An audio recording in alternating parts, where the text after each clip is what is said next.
Great. So welcome to Liverpool Irish Festival. As many of you will know, this year's theme is departures. And so what better than to think about things that have been left at Wells and what that means to the people who left them. Kieran Murray is a fantastic photographer who's shown work with us before and has presented at the festival before. And we're really delighted to welcome him back and for him to take us through a presentation of photos that look at these stories and some other stories that he's collected along the way. After the presentation, we'll have a Q&A session to which you're all welcome to either put questions in the chat as we go through the presentation, hold on to them until we come back into the room after it, or you can drop me a message in the chat and I can ask that question if you prefer not to come on camera. While there's very little point being on camera during the presentation, if people are willing, it would be really lovely to see your faces in the Q&A. But without further ado, I'm going to pass over to Kieran. As I say, I and a friend started to go around the country looking for holy wells. He's a photographer, I'm a photographer. I wasn't interested in the history of them or anything like that. I just thought there would be photographs to be had. Now, St. Patrick, when he arrived in Ireland in the mid 5th century to convert the heathen already had his own or their own gods for thousands of years. And one of them was the earth. And because the earth, the ground underneath them, provided everything to live, and provided food. It provided clothing in the terms of animal skins and wool from the sheep, and it provided wood to build shelters. So the earth was the great god to the pagan Irish. And because of that, a hole in the ground with water coming up from it, a well, was to the unsophisticated Irishman a gift from the god earth. And therefore it was going, this is all part of how this holy well tradition drew up. And therefore because it came direct from the earth, from the god earth, it had special powers, curative powers, and so that bathing in it or drinking it would either confer wisdom or have health curing properties. And there was a slight clash then between the beliefs of the pagan beliefs and the Christian beliefs. I thought the Christian religion sounded rather good. It was one God, and if you be good to one another, be nice to one another, you'd end up in heaven. So yeah, there was quite a lot of conversion in Ireland then, because not long after that you'd all those monasteries and monks growing up. So what the church did, they sort of Christianized the wells, made them a part of the Christian religion, that you could go there and you could pray. But they really wanted them into the churches and the chapels. But old habits die hard. The people, although they had converted to Christianity, they still went to their wells and prayed there. And this is where this tradition then, as I say, of visiting wells, which now were holy wells, because it was thought that there would be cures to be had. As I say, Colin and myself set out to visit as many holy wells as we could find. And they were not easy to find. You know, they were mostly out in the middle of fields and things like that. One or two, this particular one in Donegal, it's in a lovely setting. But as I say, by and large, they were difficult to find. The structures of them varied too. There's no two the same. Each one is different, and I suppose depends on local builders, architects, what have you. And as I say, there's some are very elaborate. And to this day, most of them, or a lot of them, are immaculately kept. So, like, this is a tradition. These wells, as I say, were, I won't say worship, were thought to be thought to be holy places 3,000, 4,000 years ago, and still to this day, they're thought of as something special. They can be anywhere. This one is on an island, and we pulled in to the side of the road, and we knew it was somewhere near, and we asked these two girls, where's Omi Island? And so, that's it there. They pointed. It didn't look like an island because it was sand between us and the island. They said you can drive onto it. So we did drove onto it. What you didn't tell us was you can't drive off it when the tide comes in. So when we went down, not knowing that the tide was in, and Colin helpfully suggested, just drive in and see how deep it is. Well, once you're in, there's nothing you can do but keep going. And I still have nightmares about, we got through. This was island, the well itself. There's actually no water left. There is no water there. It's obviously a dried up well. This is just a few collections here of holy wells. You see the one on the top left, you can see the holy well, and you notice the tree behind it, and there's a lot of stuff hanging off the tree. This is not uncommon at the holy wells.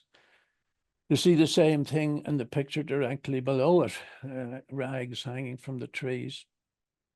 Top right, you see the cross inscribed on the rock. Again, this was a tradition that you, when you'd visited and you said your prayers or whatever exercises you wanted to do, you lifted that little stone that's in the middle of the cross and you scraped your own cross in where other people had done. And the lower one is, we'll have a closer look at them.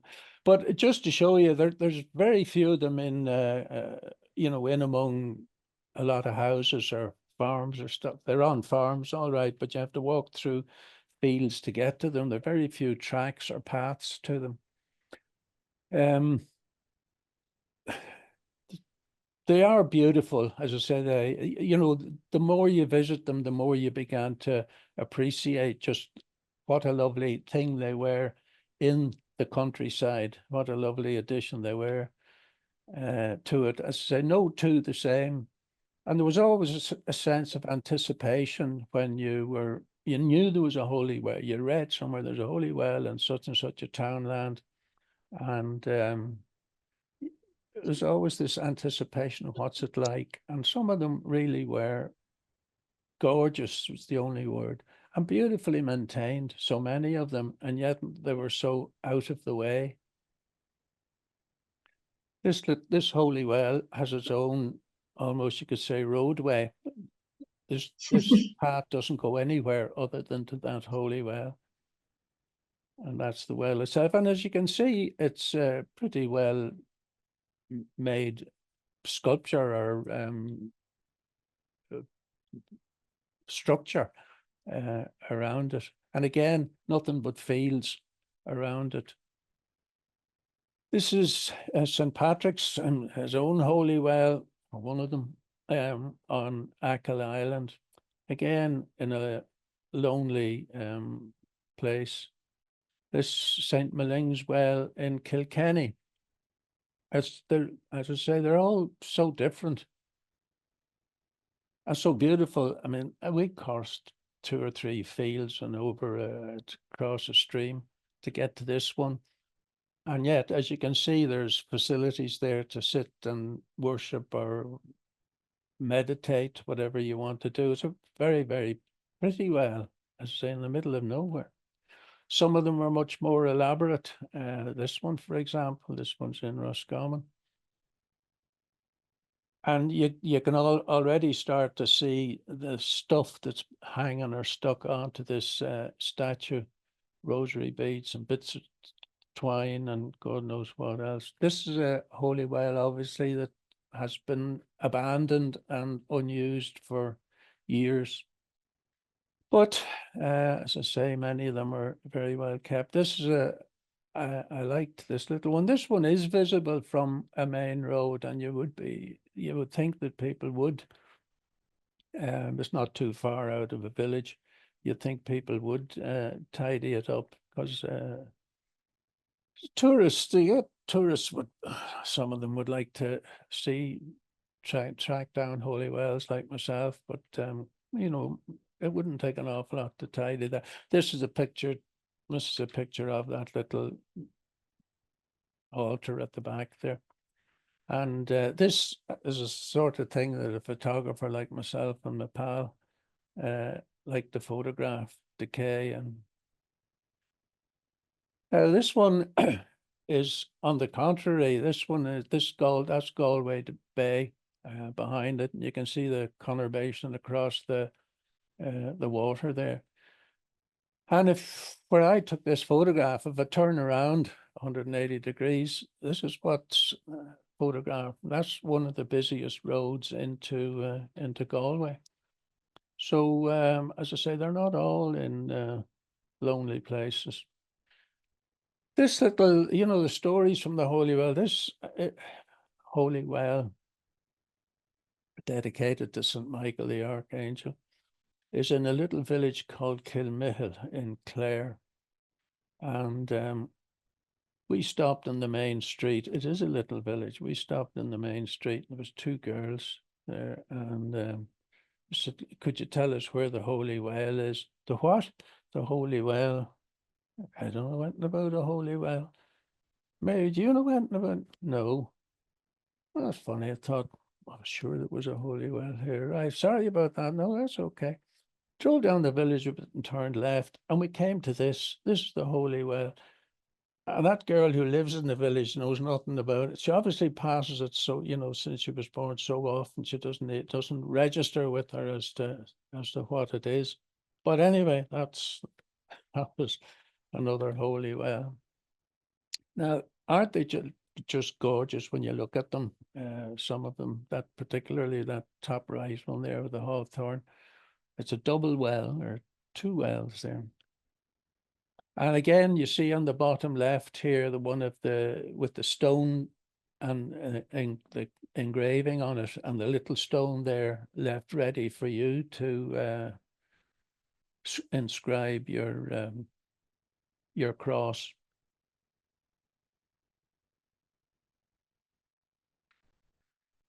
Now, this is St. Kieran, my namesake, and I don't know when this holy well was put up. The well obviously been there for years and years, but when this statue to him was put up, and I don't think the local people, I know people from Kilcar where this is, and asking them about it, well, from what they heard years ago, it was a local man, was commissioned to carve a statue of St. Kieran, and this is what he produced. People weren't too happy about it, and they didn't think it was could be a very accurate reproduction.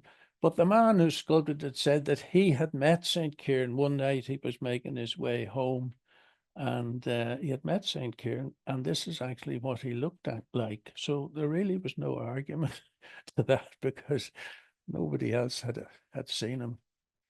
As I say, they are so different, so many of them. This is the inside of a holy well, but you couldn't walk on it. I mean, you couldn't walk in. This is the whole well. And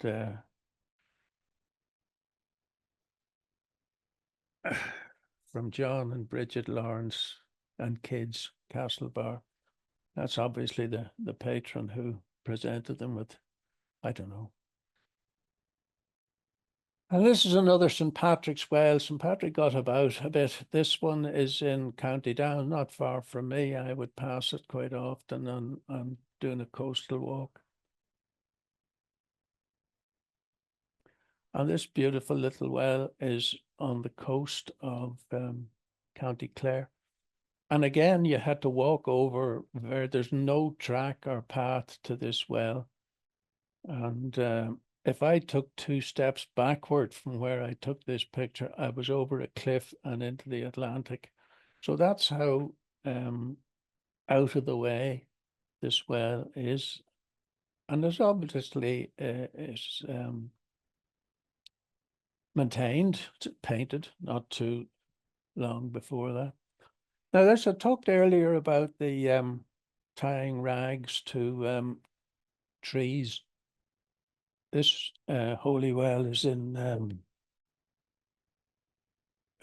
County Down, near Newry. And it's a beautiful well. And as I say, this is the tradition where people leave these bits of rags. Nobody is quite sure or can tell me what exactly the point of them is. It was thought that you rubbed your whatever part of your body was ailing, you rubbed a rag on it and tied it to a tree. And so therefore, after you left, this one fluttering in the breeze continued your prayer for a cure. I don't know exactly what the idea was, but it's quite prominent.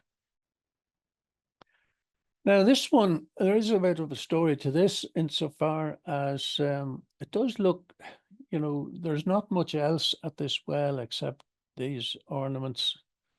And it does look quite pagan-like.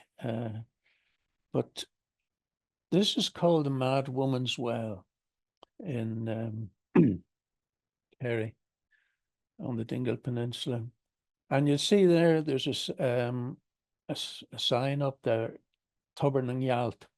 Now, Gyalt in Irish translates to crazy or mad. And this locally is known as the Mad Woman's Well. And that's what everybody refers to. It's a well-known well, and everybody refers to it, the Mad Woman's Well. Now, the Boffins in Trinity College in Dublin thought they would investigate and see, what was in this well that made it particularly Mad Woman's Well. And they discovered it had 14 times above normal times of lithium in the water. Now, as normal as 1 part per million, 14 parts per million isn't a huge, bigger concentration, and certainly wouldn't be what you would call a clinical dose.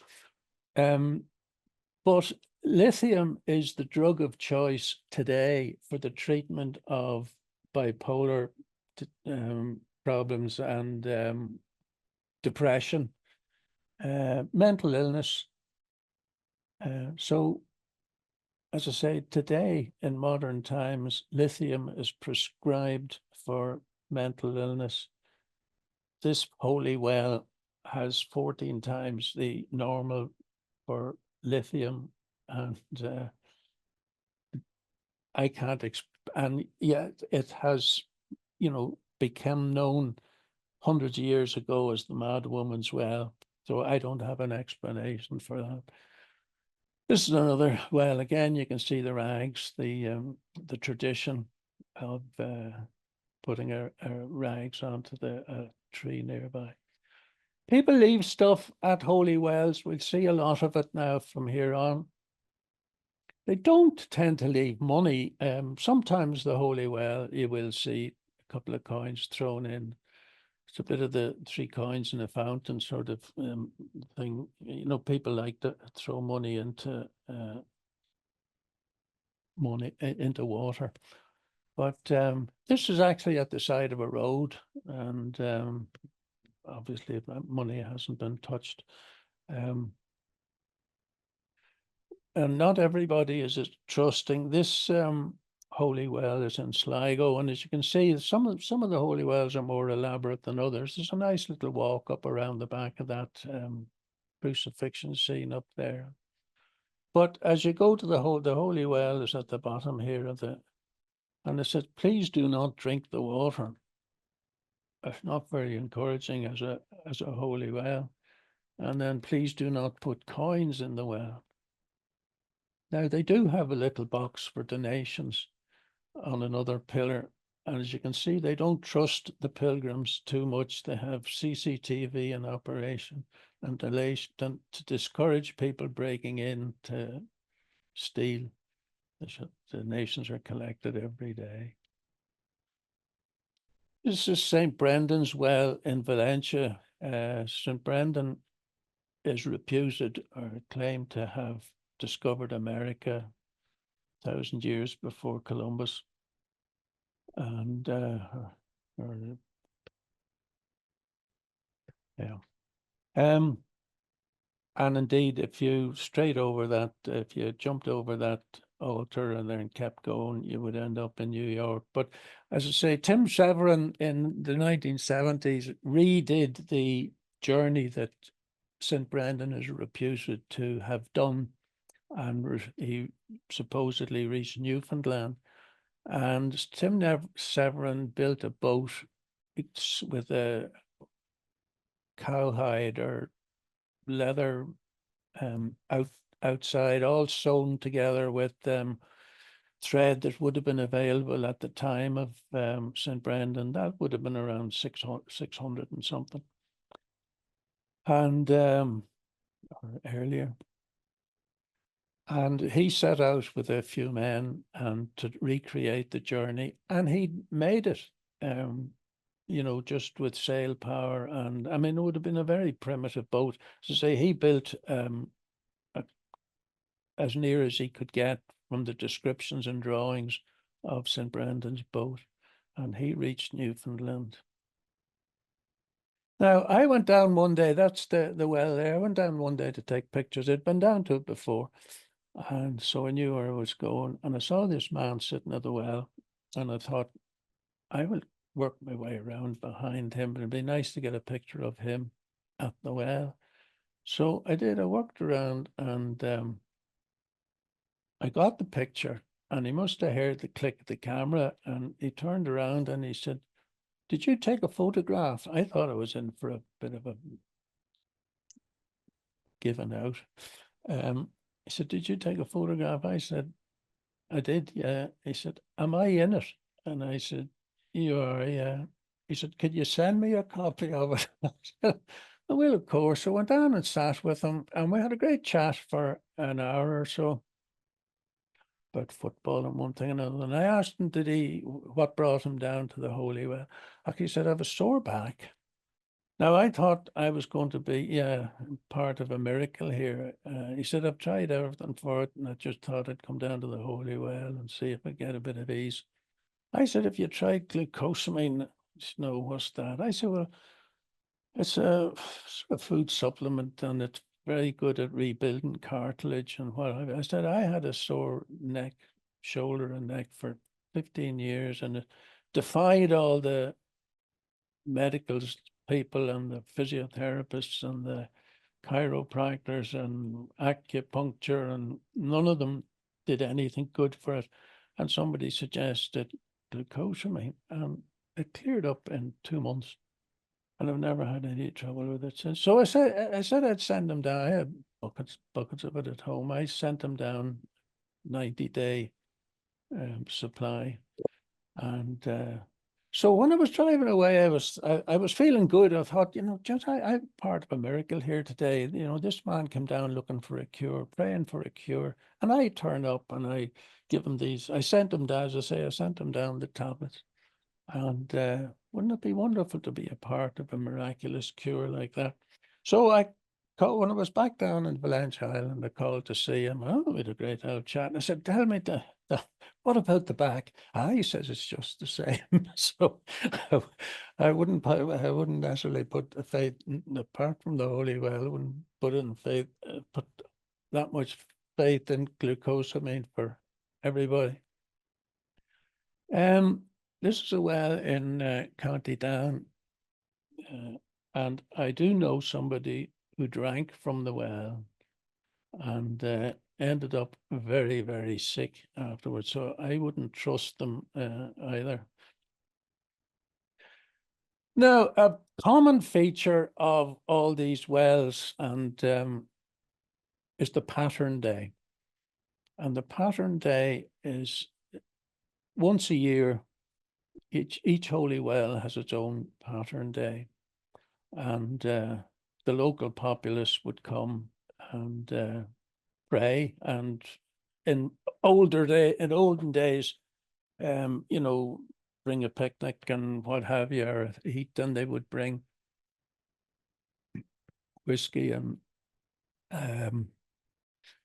the thing about whiskey or spirits is poaching, which is the best known illicit spirit available in Ireland, because it's distilled at home in the kitchens or out on the mountains, and it's the same color as holy water, as the holy water from the well, so nobody knew what you were drinking.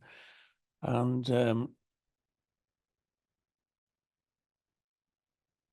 as I say, I was at a couple of them, but they did.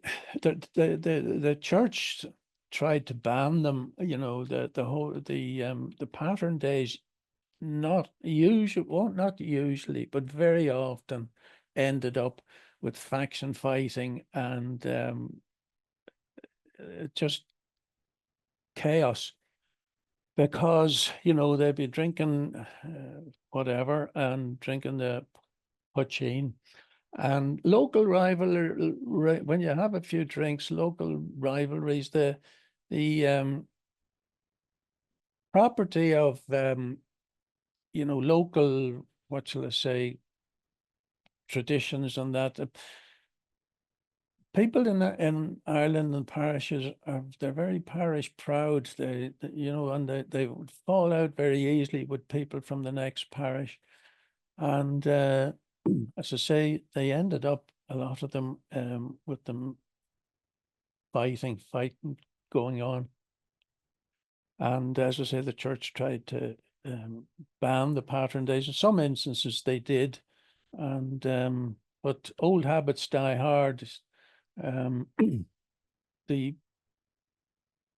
community traditions, people, you know, they want to go to the pattern day and it's the day out, and sadly there's a great history of rows breaking out at them. And this is a more recent one, but I gave a lift to an elderly lady along the road to this well. I stopped to ask her directions. Did she know it? And she said, yes, it's just across the road from my house. And I said, well, do you want a lift? I'll give you a run up. And she did. So she sat into the car and I was letting her out. And she said, do you see that field there? When I was a girl, there would be 1,000 people in that field for the pattern day. So we're not talking just a little group like we saw. We are talking about 1,000 people in a field getting drunk. And they all carried sticks. And in one instance, you know, the parish priest would be at the gate and he would take everybody's stick off them as they went in. But ultimately, they did try to stop them. Now, I called in. This is in Kilkee, County Clare. I called into a shop, and the owner of the shop, I asked him, "Is there a holy well around here?" He said, "Is it for eyes?"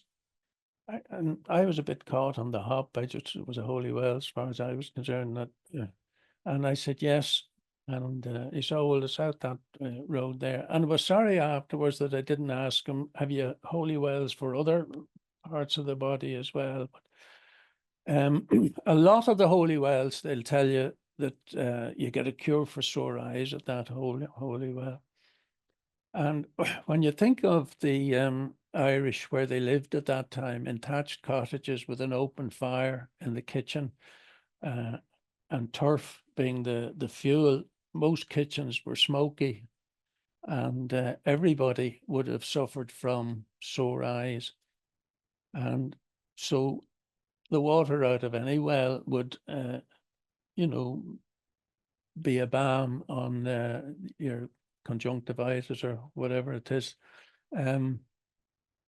So I think that's where holy wells get the reputation for being great for sore eyes. I think any cool, clear water would be nice from the sore eyes.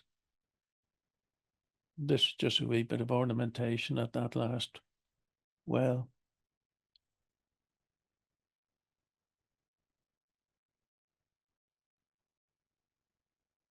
So they tend to seem to be in lonely places. And being Irish holy wells, you'll also be accompanied by a lot of mist and rain and fog.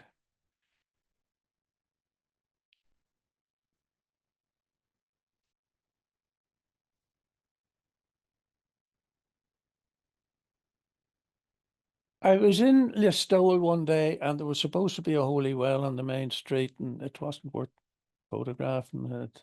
And so I was making my way back to my car at a car park, the town car park, and there was a woman coming up from, she just left her car, and there was just her and me, nobody else. And so just off the bat, I said, "Excuse me, are there any holy wells around here?" And she stopped and she said, "It's funny you should stop me and ask." And I said, "Why?" She says, "Because I got a cure at a holy well." Oh, and so, well, that is good to know and surprising. And so you're always a bit embarrassed about asking, well, what was it a cure for, you know? But she said I was been treated for 4 or 5 years before I finally visited a holy well and things got better. Now, there was something she said, I thought maybe it was depression or something like that. So you couldn't be too sure it was the holy well.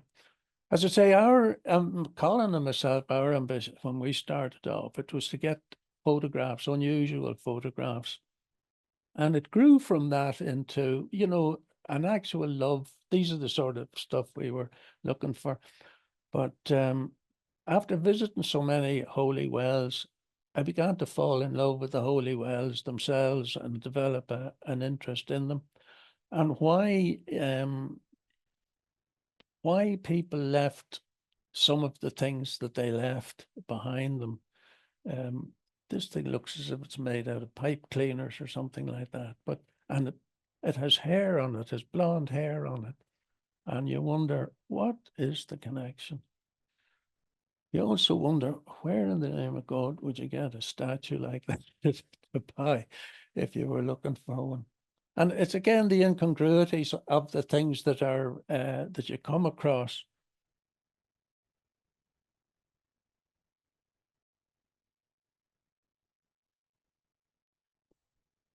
This little angel figure, but what puzzles me is the photographs behind. The one on the right hand side seems to show a very strict man and a nun or a nurse or something like that in front of her getting a severe telling off. But one can only imagine, what in the name of God is it all about? And why just, well, perhaps a child or something like that put it, but you do get some unusual things left.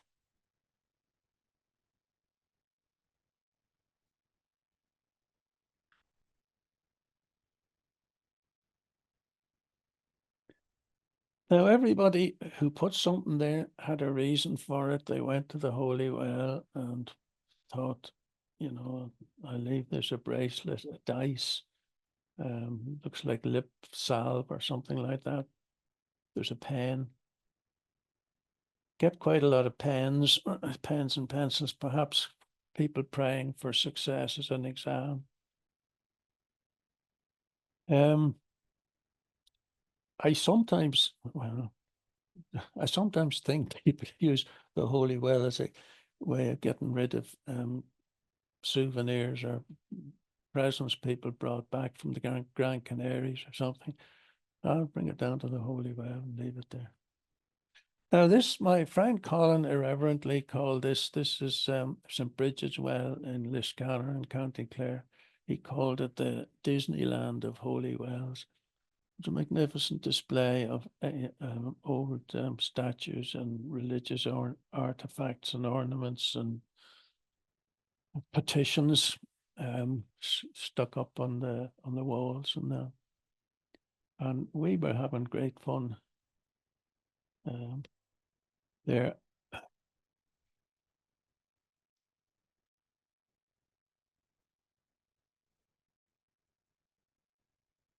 You see people put little petitions there in behind at the back.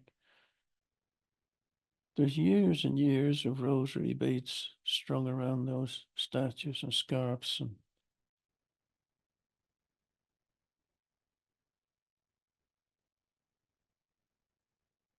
I have that picture, believe it or not, up on the wall in my house. I just liked it.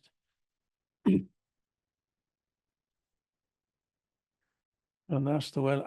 I think that's a truss. You see there on the left hand hanging over that picture.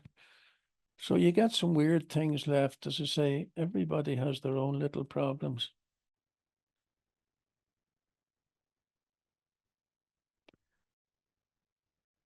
I like the little serendipity, for want of a better word, of Mary and the child Jesus, and then Mary and the man Jesus dead from the reproduction of Michelangelo's Pietà statue.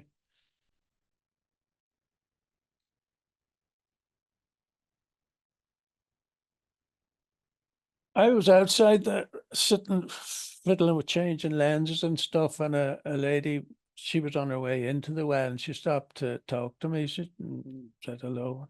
She said, "What are you doing?" I said, "Well, myself and my friend are in, we're down taking photographs. We travel around taking pictures of holy wells." And she said to me, Colin was inside here. He was taking pictures. And as I say, I was outside, and the woman said to me, "Have you a special devotion to St. Bridget?" I said, "No, I don't, but your man inside does." I said, "You could have a word with him." So she beetled inside. Now, this is the lady. I don't know what I don't know what conversation transpired. I hadn't the heart to ask him. But these are some of the things now that you will get, and there's a lot in them. I'll read them for you because I've read them. But petitions stuck up or stuck in behind a statue. Cure my son, keep my husband off drink, help my family go to mass, keep us all safe on the roads. And the other one, oh, St. Eda, cure my sore head, take the load off my heart, take it away, St. Eda, help me get over the change of life, release me from stress, a mother. Dear Lord, please give Charlie the will to give up the drink, and my dear sister Gwen to give up the cigarettes also. Please help Brian and Joanne and what have you. Shrink prostate gland, reduce high blood pressure. I can't read the rest of it.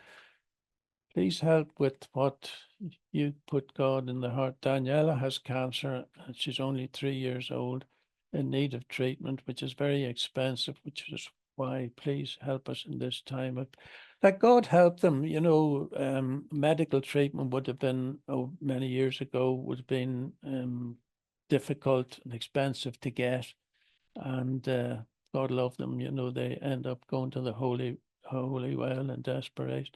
It's hard to imagine what all this, but everybody who came left something.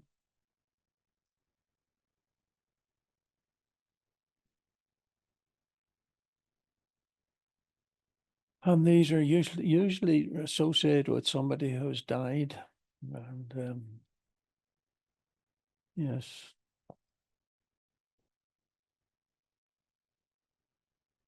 Saint Governor, please mind my little junior for me.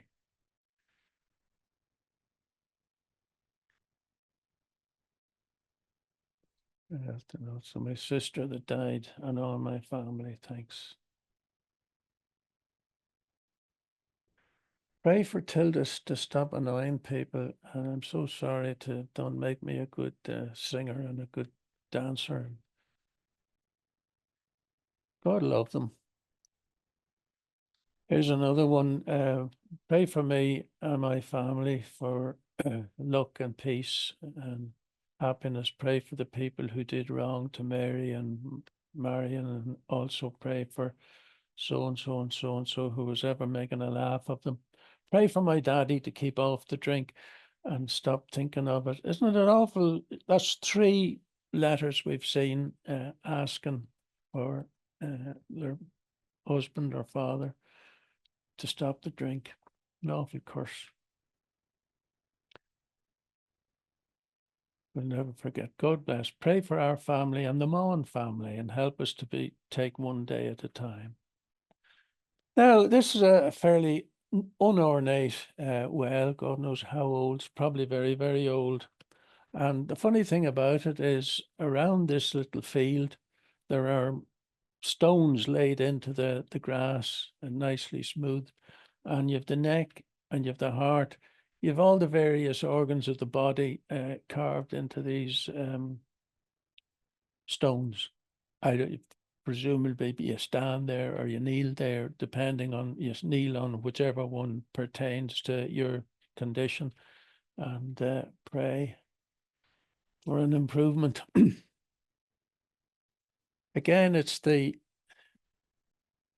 unusual coming together of things in the holy way, inappropriate, you can almost say.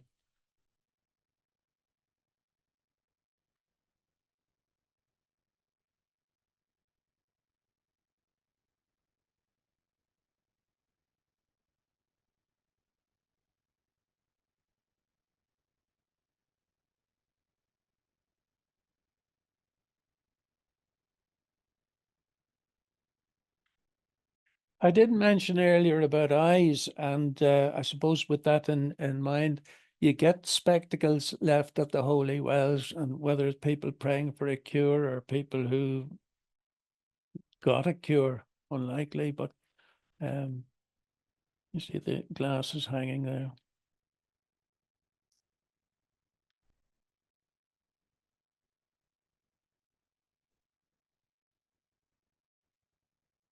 This was one of the very first holy wells I did visit, and I was greatly struck by the photograph in at the back, a child in the cot and a picture of Minnie Mouse looking in at it. And again, it's possibly come down to pray for a sick child.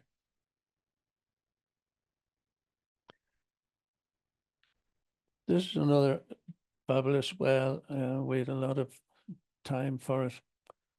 I met the man and knew the man who kept it, Sean O'Brien. I sent him some photographs, and I used to get Christmas cards from him every year, but they stopped some time ago.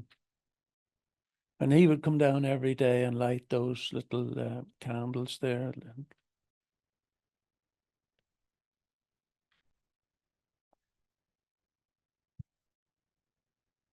And he makes a great thing of building little grottos or with using old what's petrol tank or water tank or water bottle or something.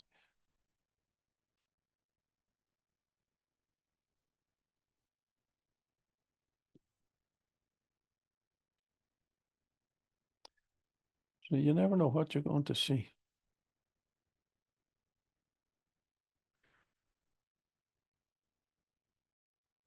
I take it that's St. Patrick there on the left with the green chasuble on him, and he's looking quite shocked at what he's seeing.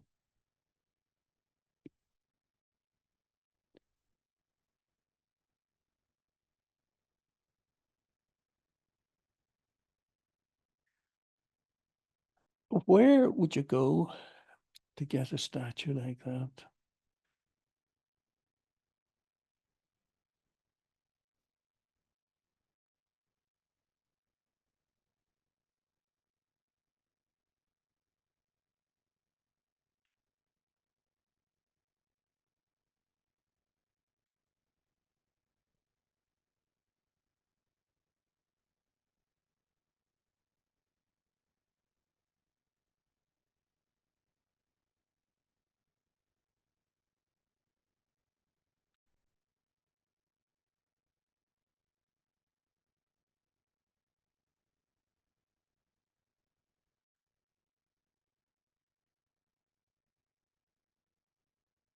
bit incongruous, the modern bit of equipment and the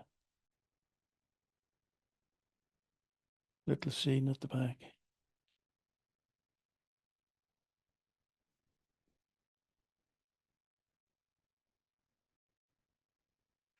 That looks like an American football helmet, and what connection it would have, the mind can only imagine. But as I say, everybody that comes and sticks one of those little, there's a little sad story behind it.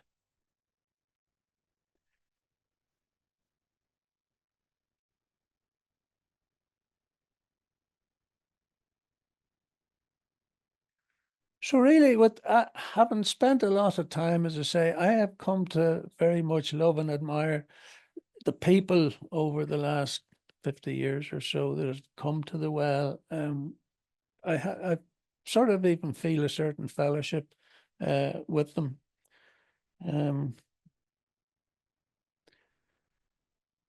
Again, somebody either praying for a wedding or a sign of a wedding in trouble, who knows. This is one of my favorite pictures. We're coming near the end now. They're one of my favorite pictures that I got at the Holy Well. And this little thing is only about 5 inches across. And it's a little holy picture that you'd carry in your pocket or wallet, and it was put into a little polythene envelope so as to the rain didn't get at it, but water got into it, and that's the condensation you're seeing on it.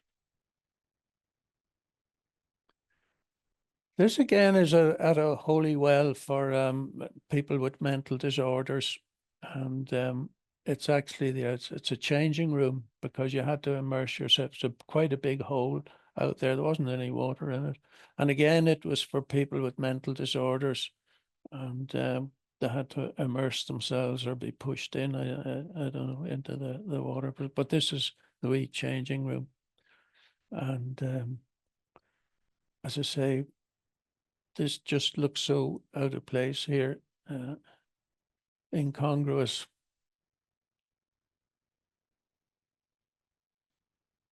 And this is a picture. It's quite a striking picture, and it's the one that was used on the bump about this little talk. And it looks quite startling, but it's only because the two are isolated. I mean, it looks almost like witchcraft. But I mean, it was only one of a bundle of it's a wee doll with an Irish dancing costume on, but I don't know what it's there for. But as I say, it wasn't anything, certainly wasn't anything sinister. This is an unusual holy well, and the whole sign of it is unusual. And I wonder, that's just outside Glencolmkill in Donegal. I wonder, is it a megalithic tomb, or was it, a pagan well, or that doesn't look like anything remotely modern or remotely connected to the holy wells we have seen. So it could, stretch back that structure.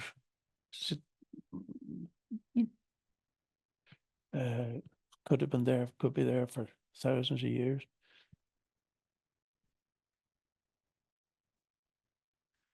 So just to finish up, let's look at wells. When you think that 3,000, 4,000 years ago, people worshipped the water that came up from the ground, and they went to it to pray to it in times of trouble. And 3,000 years later, you have people still going to these wells in times of trouble. And I was just wondering, when you think about it, there's supposedly 3,000 to 3,500 holy wells in Ireland. And you still wonder if any of the wells that people are going to today, are they the same holy wells that people went to 3,000 years ago. And they're still going today. This is quite a recent picture. People come to the Holy Well, take water and bring it home because they think it has something special about it. And I thank you for your intention. I hope you've learned something or picked up something or enjoyed some of the pictures. And as I say, thank you for your attendance. Thanks so much, Kieran. That's brilliant. Well, I've got a load of questions, but I'd love to open up to the floor. If anybody would like to use the reaction button to raise hands or just come onto the microphones and let us know. Kieran, would you like to stop sharing your screen so you Oh, can, yes, I can do that. just Yes. so that you've got a better view if somebody does ask a question. What I'll do, because I haven't got any in here at the minute, is I'll ask you one of mine. You've obviously seen a lot of wells now, perhaps not all 3,500, but we're counting. But a lot. How many have you seen? Do you know? About 100. About 100, yeah. And you've seen thousands of artifacts left at those. Yeah. Are the wells a power for good? All the what? Are the wells a power for good? Absolutely, yeah. Yes, yeah. They're local to an area, you know, and people obviously have a fondness for them, so it helps to bring people together. I think the church have sort of given up on them now. They're harmless. They would have been long ago. They couldn't be certain that the people that they had converted actually were converted because they were still going back to the Holy Wells, but don't think they have that worry now. No, yes, of course they are. And they still, people come on a particular day of the pattern day. They're mostly elderly people, as you can see. They're of a certain age group. But yes, no, they are a thing for good, yeah. It's interesting, isn't it, that you've spotted a number of more elderly people at those things, but an awful lot of the artifacts feel young. The small